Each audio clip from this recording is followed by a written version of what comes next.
నమస్కారం. రేపటి విశిష్టతని ఇప్పుడు చూద్దాం. రేపు 21వ తారీఖు జూన్ నెల 2025వ సంవత్సరం శనివారం. శ్రీ విశ్వావసు నామ సంవత్సరం ఉత్తరాయణం గ్రీష్మ ఋతువు మృగశీర్ష కార్తె. రేపు జ్యేష్ఠమాస బహుళపక్ష దశమి తిథి ఉదయం 7:18 వరకు, ఏకాదశి తిథి రాత్రి 4:27 వరకు, తదుపరి ద్వాదశి తిథి. అశ్విని నక్షత్రం రాత్రి 7:50 వరకు, తదుపరి భరణి నక్షత్రం. అతిగండ యోగం రాత్రి 8:29 వరకు, తదుపరి సుకర్మ యోగం. భద్ర అంటే విష్టికరణం ఉదయం 7:18 వరకు, భవకరణం సాయంత్రం 5:55 వరకు, బాలవకరణం రాత్రి 4:27 వరకు, తదుపరి కౌలవకరణం ఉంటాయి. సూర్యుడు మిథున రాశి మృగశీర్ష నక్షత్రం 4వ పాదంలో సంచరిస్తున్నాడు. చంద్రుడు మేషరాశిలో సంచరిస్తాడు. నక్షత్ర వర్జం సాయంత్రం 4:09 నుండి 5:37 వరకు, మరలా రాత్రి 4:33 నుండి ఎల్లుండి ఉదయం 6 గంటల వరకు. అమృతకాలం మధ్యాహ్నం 1:12 నుండి 2:41 వరకు.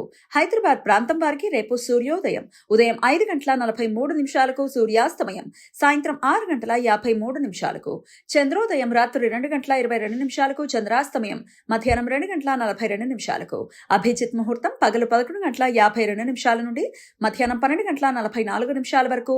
దుర్ముహూర్తం ఉదయం 5:43 నుండి 7:28 వరకు. రాహుకాలం ఉదయం 9 గంటల నుండి 10:39 వరకు. గుళిక కాలం ఉదయం 5:43 నుండి 7:22 వరకు. యమగండం మధ్యాహ్నం 1:57 నుండి 3:36 వరకు. రేపు స్మార్త యోగిని ఏకాదశి. భాగవత పురాణం ప్రకారం అలకాపురి నగరానికి రాజు కుబేరుడు. ఇతను కఠోర శివభక్తుడు. ప్రతినిత్యం శివలింగానికి రకరకాల పువ్వులతో పూజించి అభిషేకం ఆచరించిన తర్వాతనే తన దినవారీ పనులను ప్రారంభించుకునేవాడు. తన పూజకు అవసరమైన పువ్వులను అందించటానికి హేమమాలి అనే అతన్ని సహాయకుడిగా నియమించుకున్నాడు. హేమమాలి ప్రతిరోజు మానస సరోవర ప్రాంతంలో పువ్వులను సేకరించి కుబేరుని పూజకు అందించడం అతని బాధ్యత. ఒకరోజు ప్రాతకాలంలో హేమమాలి తన భార్య స్వరూపావతి, కొన్ని గ్రంథాలలో ఈమె పేరు విశాలాక్షి అని కూడా ఉంటుంది, అయితే ఆమె అందానికి మోహితుడయి తన బాధ్యత మరిచి ఆమెతో క్రీడిస్తూ సమయాన్ని మరిచిపోయాడు. పూజ కోసం పువ్వుల కోసం ఎదురుచూస్తున్న కుబేరుడు ఎంతకు రాని హేమమాలి మీద తీవ్ర అసహనంతో ఉన్నాడు.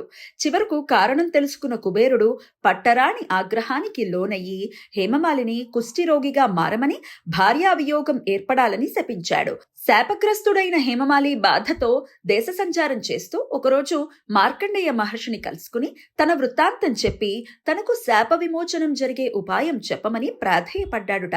మార్కండేయ మహర్షి హేమమాలిని ఓదార్చి జ్యేష్ఠ బహుళపక్ష ఏకాదశి వ్రతాన్ని ఆచరించి విష్ణుమూర్తిని ప్రార్థించమని సలహా ఇచ్చారు.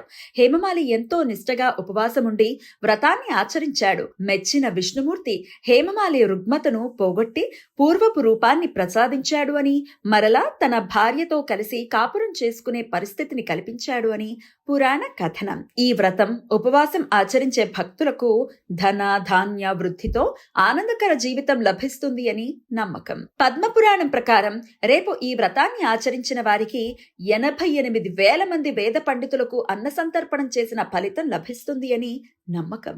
ద్వాదశి హరివాసరం ఎల్లుండి పగలు 9:41 వరకు ఉంటుంది కాబట్టి రేపు ఉపవాసం ఉన్న వారికి పారణ సమయం ఎల్లుండి మధ్యాహ్నం 1:37 నుండి సాయంత్రం 4:15 వరకు ఉంటుంది. సాయన రవి కర్కాటక రాశిలోకి రేపు ఉదయం 8:12 ప్రవేశిస్తాడు. అప్పటి నుండి సాయన దక్షిణాయనం ప్రారంభమవుతుంది. సాయన రవి కర్కాటక రాశిలోకి ప్రవేశించినప్పుడు సాయన దక్షిణాయనం, మకర రాశిలోకి ప్రవేశించినప్పుడు సాయన ఉత్తరాయణం ఏర్పడుతుంది. ఆయన సమయాలలో భూమి నుండి ఆకాశంలో అత్యంత దూర ప్రాంత బిందువుకి రవి చేరుకుంటాడు. ఈ సమయంలో భూకక్ష సూర్యునితో ఇంచుమించు 23:30 గరిష్ట స్థాయికి చేరుకుంటుంది. దక్షిణాయనం రోజు ఇంగ్లాండ్, అమెరికా, రష్యా, భారతదేశాలలో అత్యంత సుదీర్ఘమైన పగటి కాలం ఉంటుంది. అదే రోజు ఆస్ట్రేలియా, న్యూజిలాండ్, దక్షిణ ఆఫ్రికా దేశాలలో అత్యంత సుదీర్ఘమైన రాత్రికాలం ఉంటుంది. పితృదేవతలకు తర్పణాలు ఆచరించే ఆయన పుణ్యకాలం రేపు సూర్యోదయం నుండి ఉదయం 8:12 వరకు ఉంటుంది. ఏకార్కళ దోషం ఈ రోజు రాత్రి 11:47 నుండి రేపు సాయంత్రం 7:50 వరకు ఉంటుంది. అతిగండ యోగం జరుగుతున్న సమయంలో రవిగ్రహం మృగశీర్ష నక్షత్రంలోనూ చంద్రగ్రహం అశ్విని నక్షత్రంలోనూ సంచరిస్తున్నప్పుడు ఈ దోషం ఏర్పడుతుంది. ఈ దోష సమయంలో శుభకార్యాలు చేయడానికి అనుకూలం కాదు. కుజ సప్త సలాక వేధ రేపు రాత్రి 1:18 నుండి ఎల్లుండి ఉదయం 6:46 వరకు ఉంటుంది. కుజగ్రహం మఖా నక్షత్రం నక్షత్రం 3వ పాదంలో సంచరించే సమయంలో చంద్రుడు భరణి నక్షత్రం 2వ పాదంలో సంచరిస్తున్నప్పుడు ఈ వేధ ఏర్పడుతుంది. ఈ వేధ సమయంలో శుభకార్యాలు చేయడానికి అనుకూలం కాదు. ఈ సమాచారాన్ని మనకు అందించిన వారు మేడికొండూరు విశ్వనాథ్ ప్రసాద్ గారు. ఆయనకు కృతజ్ఞతలు తెలియజేస్తూ నారాయణ స్మరణతో సమస్త సన్మంగళాని భవంతు. నమస్కారం.